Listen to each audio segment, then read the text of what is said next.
Prenez la sortie 181 sur FM 18 vers Florence, puis prenez la première à droite sur Burlington Peak.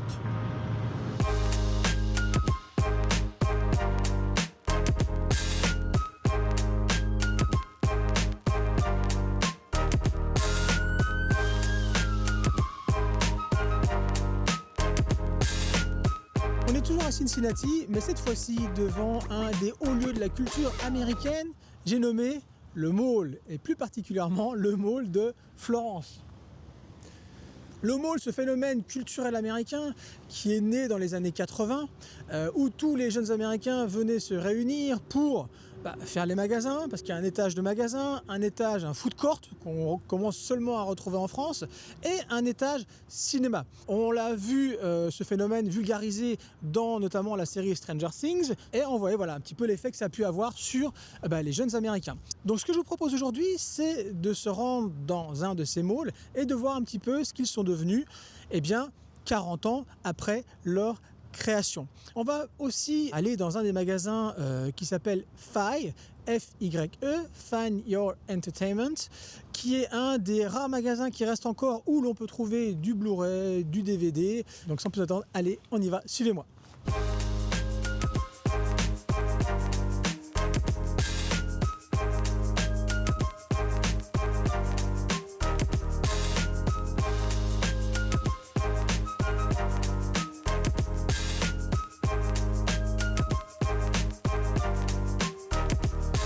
Ici nous avons un food court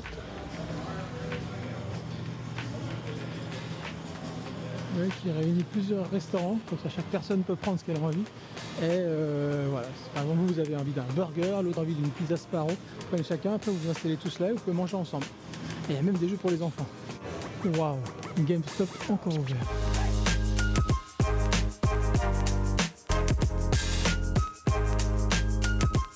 Malheureusement, c'est quand même quasiment plus que du merch et que des goodies quoi. Quelle tristesse. Oh, j'ai trouvé le FYE, donc Find Your Entertainment. Donc on peut acheter des films, de la musique, chaîne de magasins qui est partout aux États-Unis, qui s'est développée dans les années 90 et apparemment sont en train de mourir avec les malls et le support physique. Donc écoutez, sans plus attendre, on va rentrer, on va voir un petit peu ce que ça donne.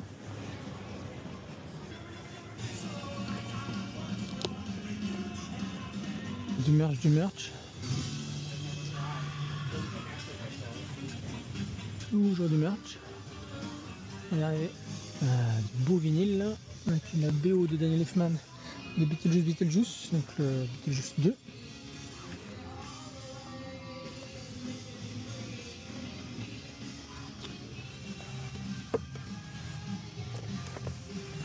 Massacre à la tronçonneuse.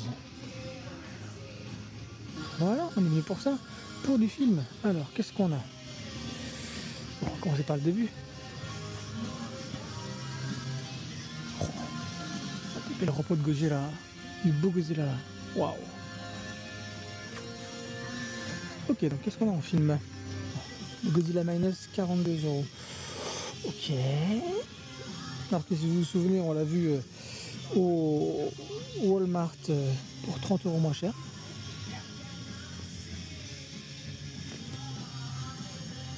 Ok, le Godfather en 4K 34.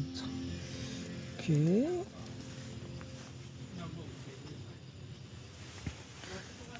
Bon, Salem's Lot que l'on a acheté au Walmart. Bien de voir aussi que les animations japonaises vraiment percées aux États-Unis. Là, les enfants louent le Mamoru, ceux-là. Le film dont tout le monde parle.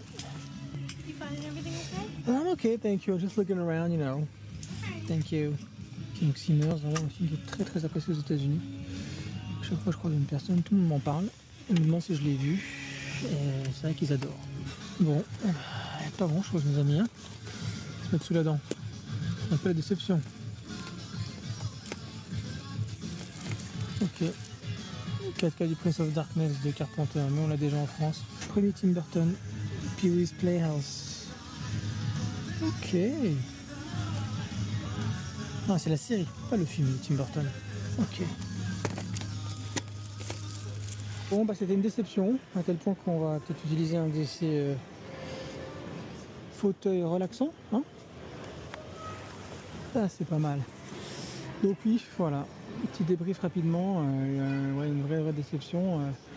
FYI, FAI, je pensais vraiment qu'on trouverait à la fois plus de pépites, et puis vu que c'est quand même pas mal d'occasions, je pensais aussi que les prix c'est abordable, et au final c'est vraiment hallucinant.